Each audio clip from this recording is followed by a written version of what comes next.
Stanislav Grof is a clinical psychiatrist and an internationally recognized authority on the use of non-ordinary states of consciousness in psychotherapy. He has written a number of books, including The Adventure of Self-Discovery and The Holotropic Mind. Together, he and his wife, Christina, wrote Beyond Death and The Stormy Search for the Self. My name is Walter Mead. I visited with Dr. Grof in California to learn more about his work. He has spent almost 40 years studying non-ordinary states of consciousness, an area that is almost completely ignored by academic psychiatry. I asked him why he felt this was so interesting. I believe that the study of non-ordinary states is absolutely essential for the understanding of the psyche, of human nature, and possibly even for the nature of reality. What exactly are non-ordinary states of consciousness? I mean, how would you describe them? Non-ordinary states of consciousness are powerful experiences which are characterized by very intense changes of the sensory perception, perceptual changes, by very powerful emotions, by changes in thought processes, and they're frequently accompanied also by some significant psychosomatic changes.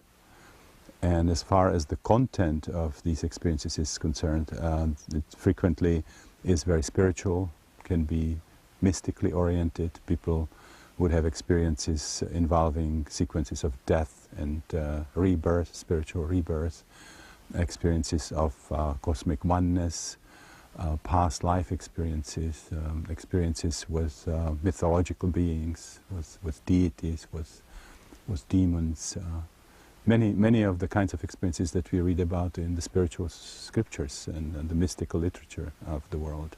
Actually, what is very interesting is that the Western industrial civilization is the only group in the entire human history that doesn't hold non-ordinary states in great esteem and doesn't have any use for them, actually has pathologized them.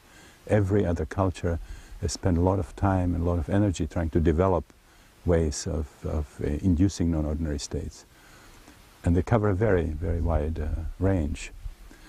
So for example, many cultures would develop trance-inducing music, which could be drumming, which could be rattling, or use of sticks or some other instruments. This could be various forms of chanting, singing performances. Like, for example, the Kechak, the Balinese monkey chant, or the Inuit Eskimo, they have what they call throat music, the Inuit Eskimo throat music. The Sufi chants, the Hindus have what's called bhajans or kirtans. The Tibetans or the Mongolians have multivocal chanting. So those are all ways of using music, for inducing trance states. Another way is rhythmic dancing, whirling of the dervishes. Some cultures use, for example, fasting, deprivation of water, sleep deprivation, even severe physical pain, like, for example, the Lakota Sioux Sundance, or some of the Australian Aborigines using sub-incision of the penis and some other pretty intense physical exercises. The Mayans, the ancients, and even contemporary Mayans, bloodletting is another, severe bloodletting is another way of inducing these states. And of course then we have the entire spiritual tradition, the different forms of yoga, the Taoist exercises, the kinds of means that have been developed over the centuries in Tibet, extremely sophisticated ways of changing consciousness, Christian prayer, Jesus prayer, and so on. So these other cultures obviously find these valuable, but in what context? I mean, how do they use these non-ordinary states as part of their culture? Well, they use them for a variety of reasons. I would say the primary reason is that these states can connect you to other levels of reality, to supernal forces of various kinds. So they used it as a way of connecting with deities, with the world of nature, with forces of nature, connecting with animals. For many cultures, non-ordinary state represent really religious practice, spiritual practice. That is the religion that they have, and what they experience in different rituals, in different ceremonies. Another very, very significant way of, or reason for using non-ordinary states is diagnosing diseases and healing diseases. So many of the shamanic practices, many of the spiritual healing rituals of Aboriginal cultures involve non-ordinary states. For these cultures, healing is always connected with non-ordinary state. Oh, amazing. Yeah, I mean, either the client is in a non-ordinary state, or the healer, or both of them, or you have a situation where an entire tribe or a group of people would go into non-ordinary states. Like an example would be, for example, that wonderful, powerful dance of the Kalahari Bushmen, where when they drum and dance rhythmically in a circle, and then a certain kind of healing energy is released in the sacral area, which is interesting because it's a similarity to the Eastern concept of Kundalini, where the cosmic energy also is in a kind of dormant form in the sacral area. And among the Kalahari Bushmen, the dance kind of awakens this energy, and then it flows and then creates powerful emotional responses, powerful physical responses, and significant healing happens for the entire group of people who participate. One more would be used for cultivating intuition, extrasensory perception. You know, they use it for finding lost objects or lost persons, or knowing what's happening in another location, and so on. And also artistic inspiration. It sounds like other cultures throughout history have found non-ordinary states of consciousness so valuable. Why do we so systematically ignore them in our culture?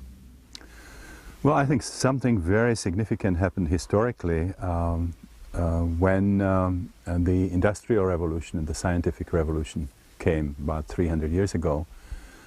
In England, suddenly there was tremendous emphasis on rationality, understanding everything with your reason. What emerged somehow for science was something that's called today the Newtonian Cartesian paradigm, which is based on the work of René Descartes and Isaac Newton. Isaac Newton's idea that space is three-dimensional, time is linear, matter is indestructible, made of atoms, and that somehow the whole universe is a mechanical system. And the Cartesian element that was added to it was a separation between the mind and the material aspects of the world. So we got this marriage of the Newtonian elements, of the Cartesian elements, and of materialistic philosophy. And this way of thinking about the world proved to be extremely useful in physics, and had a lot of technological applications, and really transformed the world into what we know now.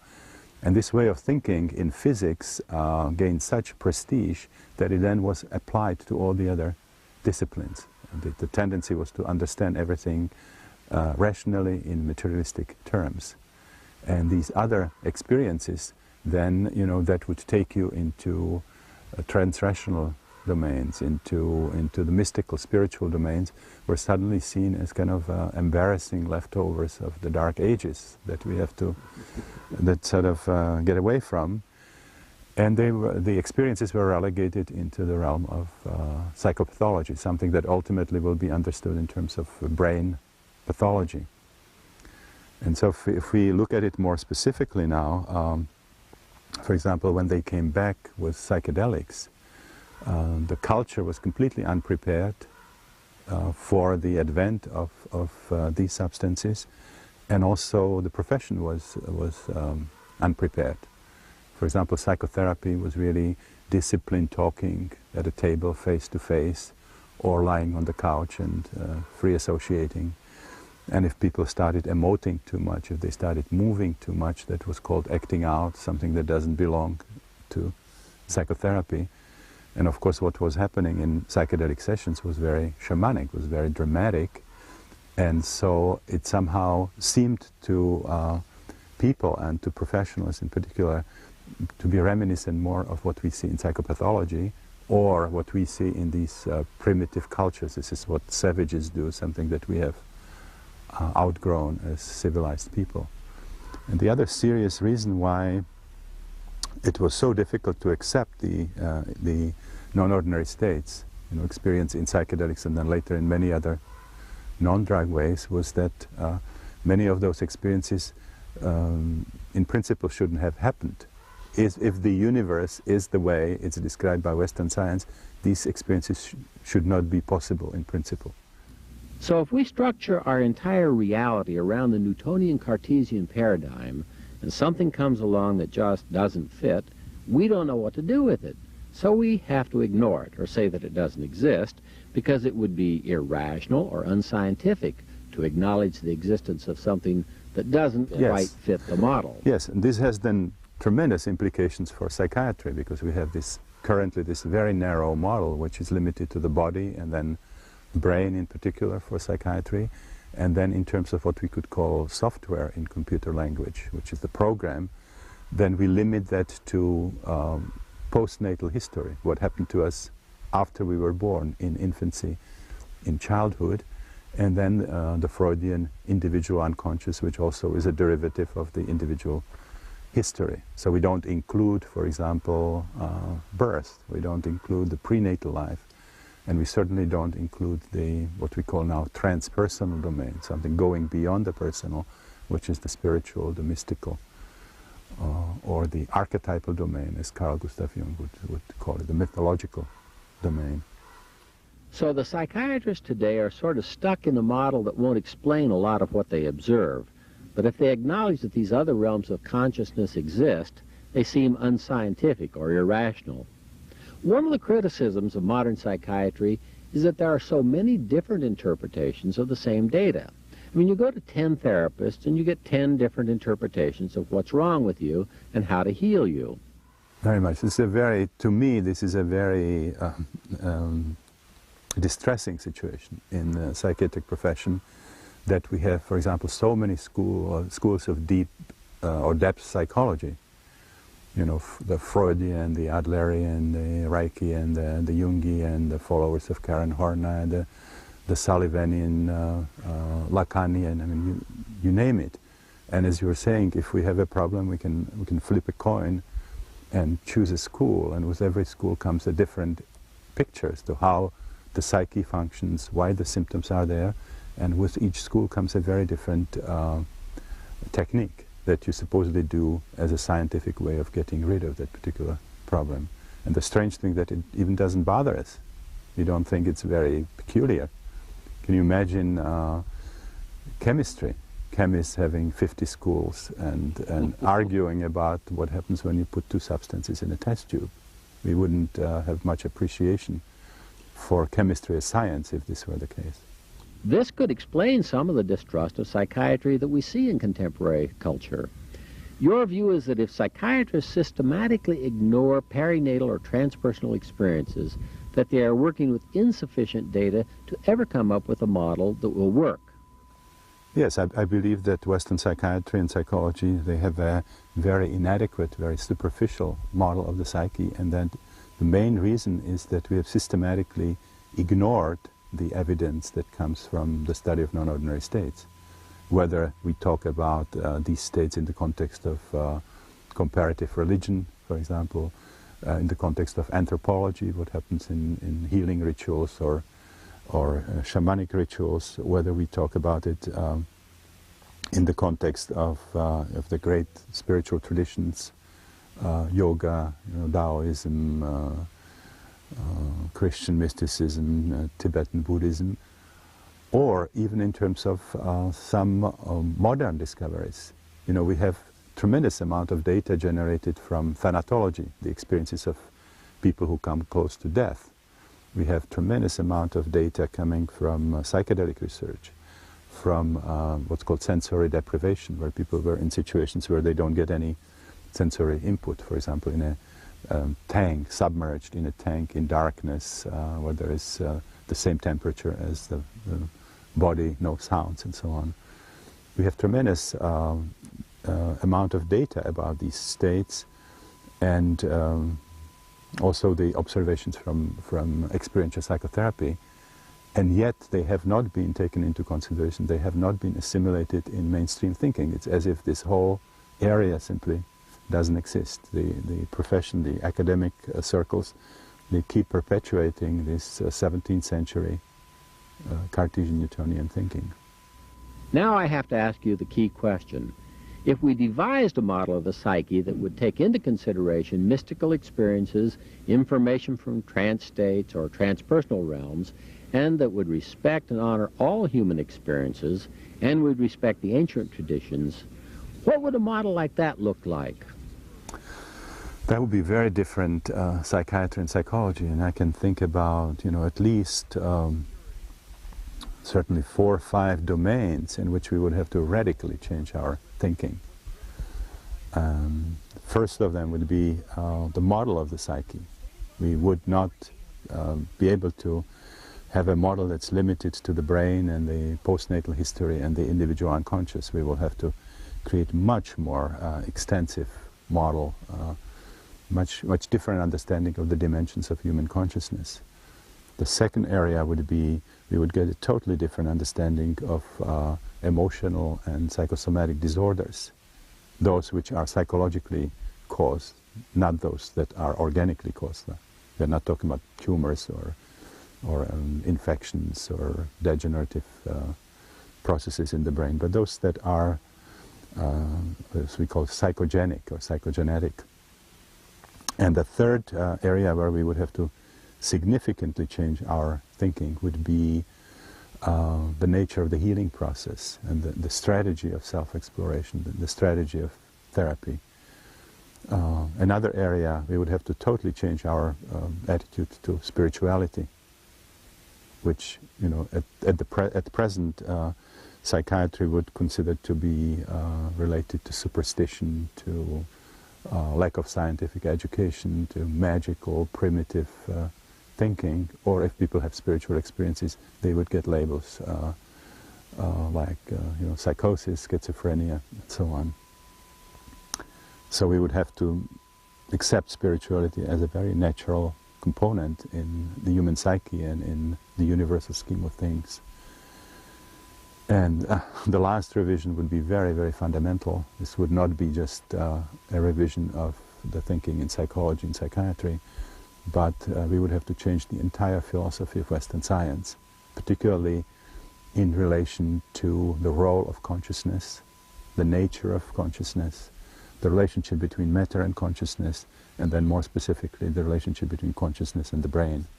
Let's talk about the first area you mentioned, the restructuring of our understanding of the psyche, the cartography of human consciousness. You've developed a model that involves not only the biographic data, but also includes perinatal data and information from the transpersonal realm. Perhaps you could describe this model. Yeah, those are subjects for an entire volume, so I will do my best to condense it. I tried very early in my psychedelic research, to create a cartography that would somehow have place for all the types and levels of experiences that come in non-ordinary states. And I ended up with a cartography that has 2 additional levels or domains to the one which we are using in Western psychology, which is basically the biographical or the recollective level and the level of the individual unconscious. I originally thought that I was working on a new map for psychology, which was made possible by this powerful catalyst, this tool, which was LSD. Every time you have a new tool in science, new areas open up for study, like when the microscope came into medicine and biology, or where the telescope came into astronomy. Entirely new domains of observation open up. I worked for a little over 2 years on this map, and when I finally had it together so that it covered all the major types of experiences that we see in non-ordinary states, it also dawned on me that this was not a new map at all, that this was a rediscovery and kind of modern reformulation of a map that in various variations, modifications, existed really not for centuries but possibly for millennia. This is what Aldous Huxley called perennial philosophy. And I saw the link to yoga, to Tibetan Buddhism, to Sufism, to Christian mysticism, the Kabbalah, I mean, you name it, shamanism. Stan, could you say a little bit more about the perinatal states? Yes, the perinatal level of the unconscious would be the first level that we find in the psyche when we transcend biography, postnatal biography. I think I will explain the term first. It's a Greek-Latin term composed of the prefix peri, which means around or near, and the Latin natalis, which means pertaining to childbirth. And this is used in medicine to describe situations and conditions associated with birth, with biological birth. Something that immediately precedes, is associated with, and immediately follows biological birth. So the obstetricians talk about perinatal hemorrhage, perinatal infection, perinatal brain damage. Of course, you never hear about perinatal experiences, because the idea in Western medicine is that there's no consciousness at birth. Birth doesn't matter, it's not recorded, it's not experienced. And so you talk about conditions, but not experiences. So the new thing here is that we discovered that actually the entire process of birth is recorded with all the emotions, with all the physical sensations, and even other elements like, for example, the anesthesia that was used, or the forceps that was used, and so on. And it constitutes an important part of an entire domain in the unconscious that I call perinatal, because it seems to be related to the trauma of birth. Now, when people are reliving birth, it has two different aspects. One of them is like a replay of what happened to them biologically when they were children.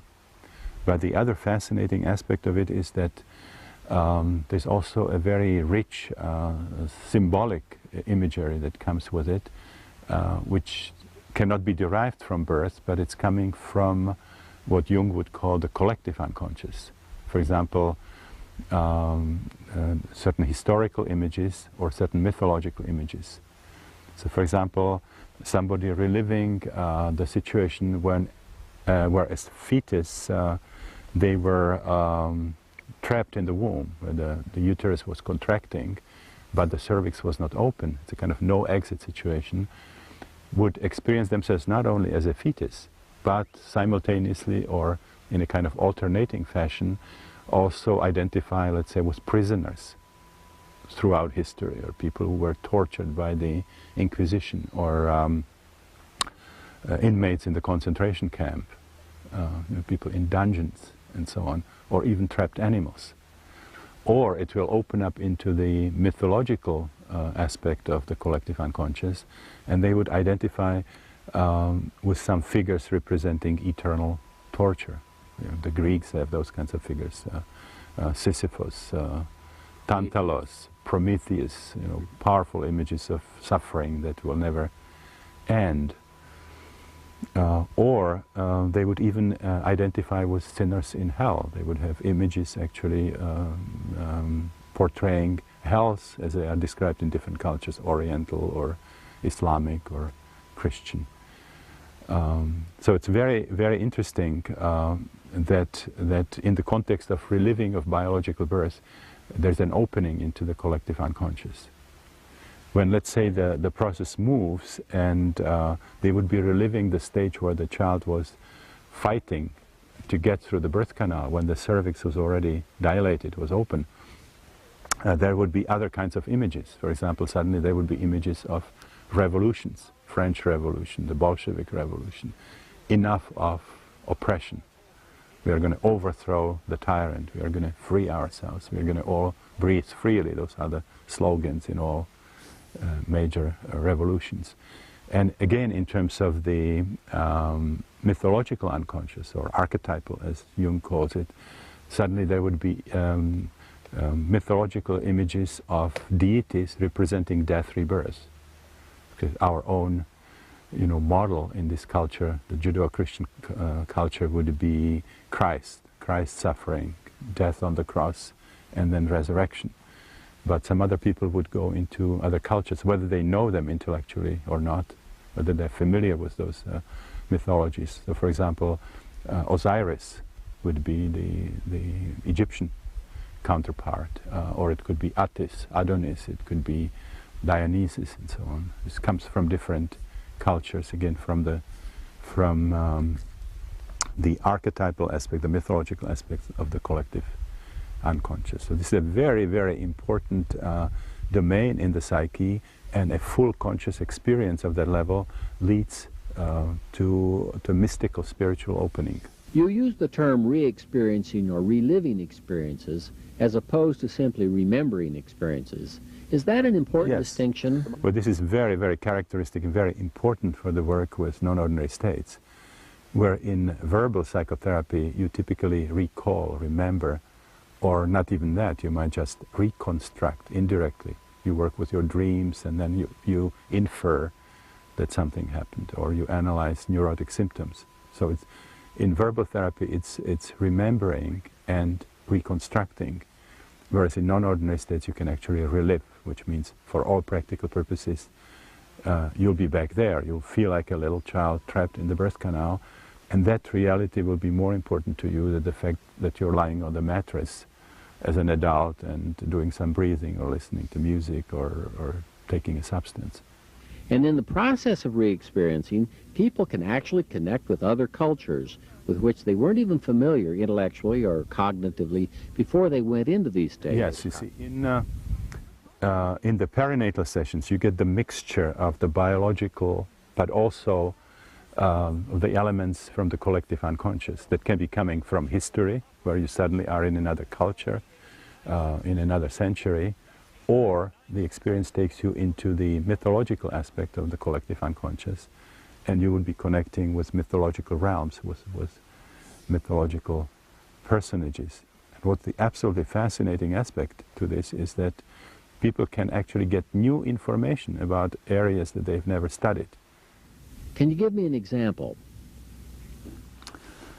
Well, you can have, for example, somebody who would suddenly have an encounter with a deity of a certain culture. They would, let's say, be stuck in the birth canal, and suddenly there would be a vision of an underworld with deities.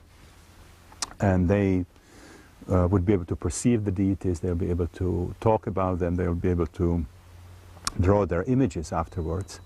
And they might be able to say, it was like something Middle Eastern, something possibly Babylonian, but this is all I can say about it. And then they go into the handbook of mythology, Sumerian mythology, and they found out that for all practical purposes they have visited the Sumerian underworld. They sort of know the deities, they understood their functions. This all came from the collective unconscious. These are the kinds of experiences that led Carl Gustav Jung, the famous Swiss psychiatrist, to the assumption that we don't have just the Freudian individual unconscious, which was just sort of a reject of elements from our personal life, but that we have this incredible reservoir of information about the entire cultural history of humanity. I'm not sure I see the difference between the images seen at the perinatal level and the transpersonal level. Well, you see, as I said, the perinatal level of the unconscious is for many people a level on which they first encounter these archetypal mythological realities or things from other centuries and so on. Then when it opens up into the transpersonal level, then you get these elements in a pure form. The biological, the birth-related disappears from that, and then you're dealing with mythological realities, you're dealing with experiences of other cultures, sometimes with a sense of personal memory. Then people talk about past life experiences, karmic experiences, or you can suddenly identify with animals. You can have very authentic experience of being a pregnant whale or being an eagle soaring above a mountain. You can have an experience of being a hungry turtle. I mean, you can just become anything that is part of space-time or that is part of the mythological realm of the collective unconscious. This is so difficult for those of us brought up in the Western scientific tradition to even acknowledge the existence of these things or to try to fit them into our beliefs, that it's tempting to think that psychedelic substances or these rituals may induce a sort of non-critical kind of imaginary state in which people have such vivid images that they actually believe that they are real. That seems in some ways more credible than to believe that they actually are real. I mean, are they real or are they purely imagination? Well, these experiences are known to traditional psychiatrists, and there are, some nuances in the positions in relation to these experiences. One extreme position is these are all psychotic phenomena, and the idea is that some kind of pathological process acts on the brain, and it just comes up with this kind of phantasmagoria that really doesn't have any meaning, and these states are not worth studying, which is pretty much what has been done. Now, to me, it's bizarre to try to explain these experiences by brain pathology. If we can look at a computer, I mean, if you damage a computer, all that you're going to get is a jangled program. You're not going to get another strange, comprehensive program. So the idea that some kind of pathological process influences the brain and makes you identify with the dancing Shiva, and suddenly you will understand everything about what is there to know about that aspect of Hinduism. It's just not a very scientific and very believable way of thinking. As long as we are stuck with the kind of materialistic paradigm, we don't have many alternatives. Another way of looking at it would be, and some people say, well, these experiences are very interesting, but basically nothing new can be discovered in these states.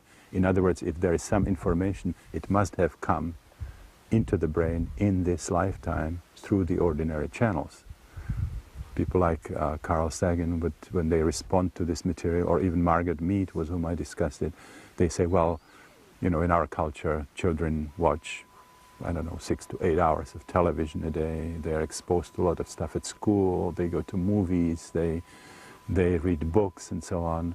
And somehow the brain records it all, and then in a non-ordinary state, it all gets sort of mixed up, and then it kind of gets kind of recombined, and you get these stories that have some element of truth, but whatever is relevant information in it must have come from a NOVA program, or this cannot be just sort of a direct access to information about the cosmos. Now, I have when I talk to audiences, and particularly to people who are these inquiring skeptics, it's very difficult to convey to them something that in me took a long process. I mean, I have been studying non-ordinary states for 37 years, almost daily.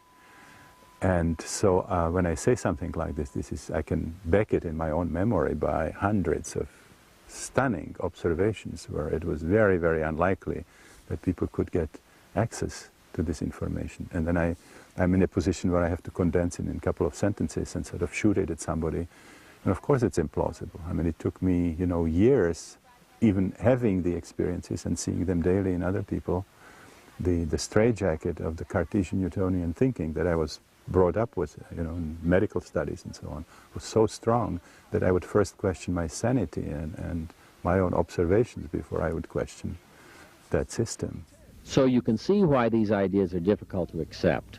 You went through the same process yourself, having been scientifically trained, actually in Czechoslovakia, which I understand was also officially atheistic. We really got the pure materialistic doctrine, like everything that smacked of mysticism or idealism was either censored out or it was ridiculed. Now, there is an interesting point, which is when those experiences happen to to try to really assess whether or not the person could have had access to that information. And in some, some experiences it's not necessarily easy, or it's not possible even, but once in a while there is an observation that's really so astonishing that it just doesn't leave you any other explanation, that there is a serious phenomenon that deserves to be studied. I had situations where people would experience something from the 17th century and trace themselves to a particular person, and then a father whom they haven't seen since they were 3 years old, when the father left, in the meantime did a family pedigree, which you can do in Europe because the birth records are kept. And they would meet the father after having had these experiences, and the father would show them the pedigree and tell them that their family actually had this ancestor, with whom they identified. Or there was another experience which was from the Spanish-English War, where somebody relived himself as a priest who was with Spanish soldiers in a fortress which seemed to be in Ireland, and they all got killed. As one of the visions, he saw his seal ring with initials, and he painted it actually after the session, and then later was able to find out in historical archives that he was actually experiencing elements of a specific battle. He was able to find out that these soldiers had a priest with them, and got the name of the priest, and the initials of the priest's name actually matched the initials that he painted on this seal ring. So those are peculiar synchronicities, and just to say this is coincidence is very, very unlikely. Can you think of any other experiences that simply can't be explained by our normal scientific view of the dimensions of the psyche? I can think of at least one very significant category of experiences, and those are out-of-body experiences. We have seen that in the breath work, we have seen it in psychedelic sessions, and there's a very, very important domain where they are observed quite regularly, and that's thanatology, which is the science of dying, death and dying. And those are experiences where people simply leave their body and they can perceive the environment from some other angle, or they can even perceive something in remote locations. So there's now an increasing number of observations of people who experienced a near death or clinical death experience, for example, on an operation table. And while the team is trying to resuscitate them, they have an experience of their consciousness separating from the body and kind of floating around and maybe precipitating near the ceiling. And then they are watching the scene with a kind of detached interest, so that when they come back to consciousness, they're able to exactly reconstruct what was happening as they saw it from the vantage point of view of the ceiling. It's possible for consciousness to go to another room of the building, or maybe even to a location which is 200 miles away, and give an accurate perception, something that can later be verified. And there are now indications that there might be possible for people who are congenitally blind for organic reasons to actually be able to optically perceive the environment under these circumstances, and then lose the ability to see when they reconnect with their body. So those are very easily verifiable experiences, and there's simply no way you could account for it in the traditional thinking, where consciousness is something that's produced by the brain, that's bound to the brain, because it shows that human consciousness can clearly function independently of the brain and retain all the perceptual qualities. We touched briefly on the experiences in the transpersonal realm. Can these experiences be categorized in some way? Yes, I can think about three large categories of transpersonal experiences. In the first one, it would be primarily the spatial boundaries that would be transcended. Alan Watts talked about the fact that in everyday life we experience ourselves as skin-encapsulated egos, as if we were sort of Newtonian objects. We are enclosed in the skin, and something that's 1/4 of an inch from our fingertip is not us anymore. So in this first category, we transcend this sense of identity. It's as if our consciousness and sense of identity is kind of leaking out of the skin-encapsulated ego, and we can become other people, or become unified with other people, or experience a group consciousness, experience ourselves as all the mothers of the world, or all the children, or all the soldiers of the world. Or we can even experience identification with the entire humanity. These kinds of experiences have been described in the spiritual scriptures of the world, saints, prophets, and so on. And this can go beyond the human boundaries, and we have seen a number of people identifying with animals, again in a very, very authentic way, where they can find new things about those animals by becoming the animals, understanding how the eagle works the air currents to fly, or experience in their genital area what it is like when a whale delivers the calf, and so on. And again, I could give examples if we had more time. I described it in the book, The Adventure of Self-Discovery, in some details. And it can go even beyond the animal realm into the botanical realm, or identification with different aspects of nature, even inorganic nature. So that's the first category. In the second, it's more transcending the limitations of linear time. So in everyday consciousness we experience, if you think about it, with all our senses, always only the present moment and the present location. 5 minutes from now this will be past, this will be a memory for us. And we certainly cannot experience the future. Whereas in non-ordinary states, it is as if suddenly you can go back into history. We gave a few examples before. It is as if you pull the past into the present moment. So you can be suddenly in the French Revolution as if it were happening now. And sometimes people have a sense of personal owning of that experience. They say, I actually feel that I once was that person. And that's where they talk about past lives, about karmic experiences. And finally, the third category of transpersonal experiences is the one that we also touched upon, and that was the archetypal, the mythological level, where suddenly you encounter deities from different cultures, or demons, or you visit some mythological realms, paradises, heavens, as they are presented in different cultures. And you can have adventures in those mythological realms, again, with the ability to derive completely new information about these mythological realms, which for the Western cultures don't really exist at all. They're not real. But in non-ordinary states, they are just like another television channel. You know, this is channel under 27, and that one is 18 or 17 or whatever. What do you see as some of the implications of this model to the understanding of psychosomatic disorders or emotional problems?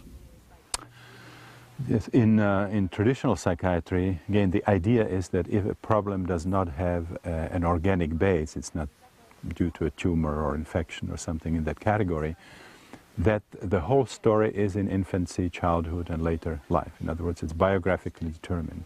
The traumas that you had as an infant, as a child, things that happen later to you in life should give you the total understanding, and also work with that material should be able to heal, to influence those things therapeutically.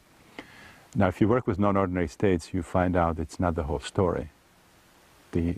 Not only is the model of the psyche much larger, but it gives you a much more complex image of what we call traditional psychopathology. So if you work on a problem like phobia, like asthma or some other psychosomatic issue, on your anger, aggression, you will find out that you always find something in your life, in childhood, in infancy, but that's not the whole story. You find something that's meaningfully related to the problem. But if the process deepens and continues, you'll find out that the same problem is also linked to a certain facet or a certain aspect or a certain stage of the birth process. And then even further, you'll discover that there are still additional routes on the transpersonal level for the same problem. And the resolution comes, for example, in connection with a past life experience, what people would see as past life experience. Or part of your work on the anger would involve identification with animals, with wolves, with some kind of predator felines and so on. Or you will have to allow a Jungian archetype to emerge fully. In other words, the resolution will come in connection with some mythological realities. So the symptoms in this understanding have a kind of multi-level, multi-dimensional structure, and in order to really get rid of them in a relatively short time, you have to have a broad enough context that allows people to have any kind of experiences that seem to be meaningfully related to this symptom. With this new model of the psyche, what implications does this have for therapeutic strategies to help people deal with these problems? We have the situation in contemporary psychiatry, which we briefly mentioned before, that, you know, as many different ideas about therapy as there are schools. So for the same problem, depending on where you go, you would get a totally different treatment.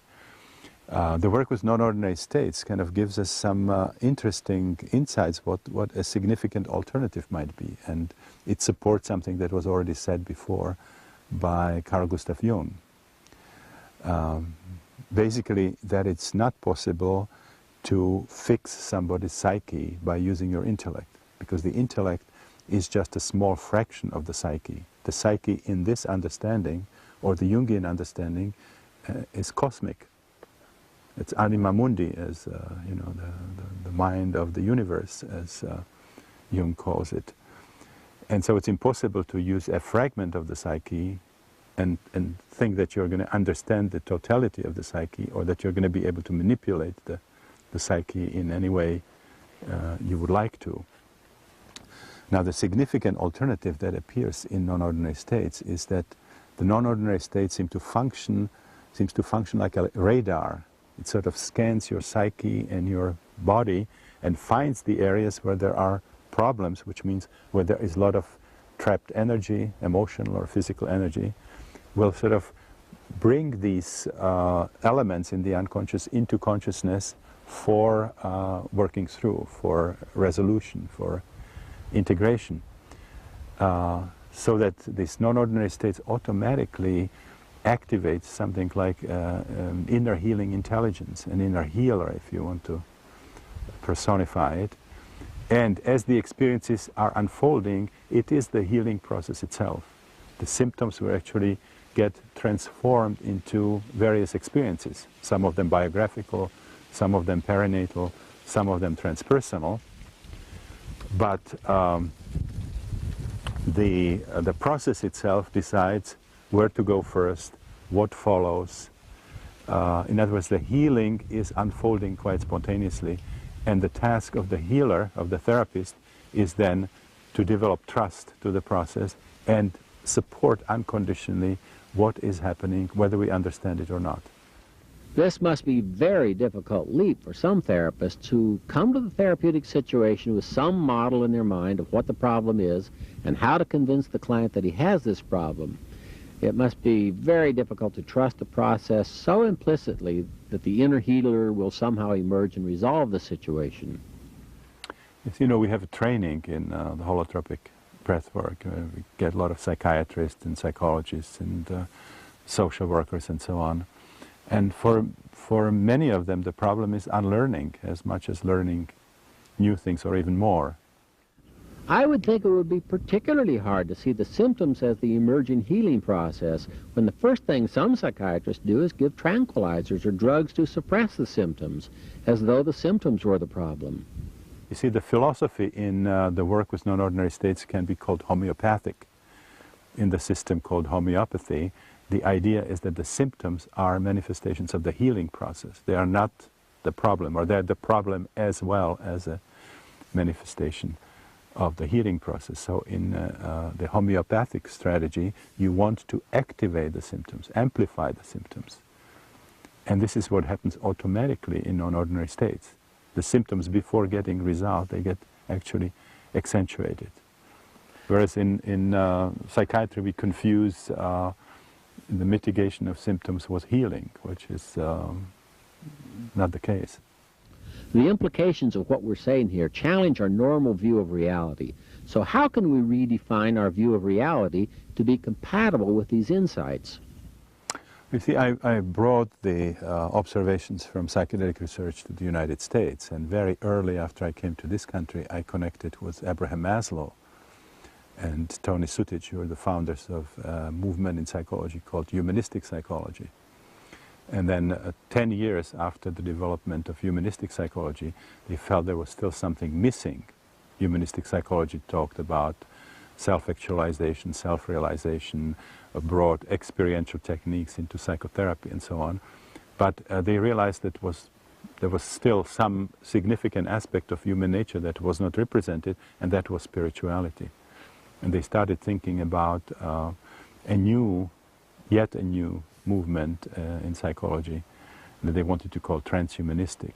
And they invited me to groups which did kind of brainstorming about this new discipline that would really cover the whole spectrum of human experience. And they finally accepted the term that I was using for this one category of experiences, which is transpersonal. So, and they formulated the basic principles of what we call now transpersonal psychology, which brings in science and spirituality. Now, at the beginning, the transpersonal psychology was kind of consistent in itself, made a lot of sense, you know, healed some of the problems in old psychology and psychiatry by making it transcultural, bringing respect to other traditions, to the whole spiritual history of humanity rather than pathologizing it. But there was this problem of this incredible gap between transpersonal psychology and what was considered science, which was this 17th century Cartesian Newtonian materialistic science. Now, the very exciting thing that started happening then was that books started appearing discussing revolutionary developments in other disciplines. For me, extremely important was Fritjof Capra's book, The Tao of Physics, showing the worldview emerging from quantum relativistic physics and showing the tremendous convergence with the mystical systems, and for me also with the observations from transpersonal psychology from non-ordinary states. And then came things like Karl Pribram's holographic model of the brain, David Bohm's theory of hollow movement, or a holographic model of the universe. Rupert Sheldrake came in biology with his idea of morphogenetic fields, that Western science has really never explained the problem of pattern, of form, of order. And then this must be governed by some fields that Western science doesn't work with, doesn't know how to measure. And he called them morphogenetic fields creating form. There were other developments, the chaos theory, Prigogine, a Nobel Prize winning scientists developed certain concepts in thermodynamics, which are again pointing to an entirely new worldview. So we have now something that has been called the emerging paradigm, emerging worldview in Western science, in contrast with this Newtonian Cartesian worldview. And what has been extremely exciting for me is that every new development of this kind was undermining the kind of mechanistic, materialistic worldview as we know it, but was perfectly compatible with transpersonal psychology and with the kind of material coming out from non-ordinary states. So I believe now that some time from now we'll actually have a completely new, comprehensive scientific worldview, of which actually transpersonal psychology and the material from non-ordinary states will be a kind of integral part of.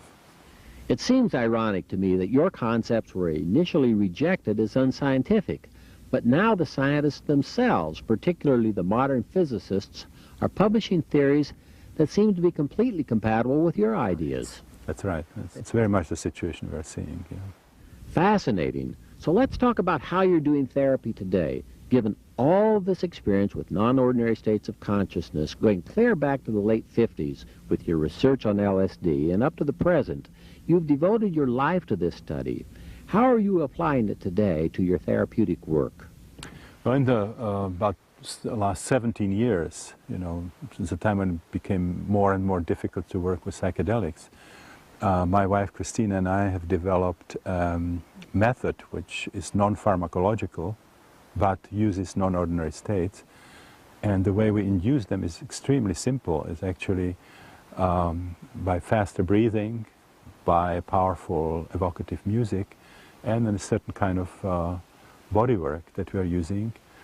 And we basically see the same kind of spectrum of experiences that we used to see in psychedelic sessions, which is very exciting because to the extent to which there were the least doubts that what was coming up, these types of experiences were really authentic manifestations of the psyche, that this might be toxic artifacts, something that a drug is doing to the brain. If you get the same experiences with something as elementary, as simple, as normal as breathing, this is something that you have to take into consideration. You can ignore observations from the work with an exotic group of substances, but you cannot ignore what happens to people when they do a little more breathing. And what do you see as the broader implications of this work? I'm very concerned about the situation in the world, as we all are, about the crisis that we are facing on a global scale. And I think many people in the transpersonal field, including myself, feel that there's not much hope if we approach this problem just with the strategies that are an extension of the old strategies that created the problems in the first place, the ecological problems, the political crisis, and so on. And I think the feeling is that basically the crisis reflects a certain stage of evolution of the human species, evolution of consciousness, and that to really change the situation in the world, some kind of deep inner transformation has to come. And I see really the work with non-ordinary states to be one of the very significant ways of inner transformation in the right direction. Whether we are talking about systematic spiritual practice, whether we are talking about work with some powerful forms of experiential psychotherapy, like the holotropic breath work, whether we are talking about participation in shamanic rituals with some Aboriginal cultures, or even proper support for people who have spontaneous crisis of spiritual opening. Many of those people these days are hospitalized and get tranquilizers, and I believe that these states can be supported in a way that is conducive to healing and to transformation. Christina and I are using the term spiritual emergencies for these states of psychospiritual crisis.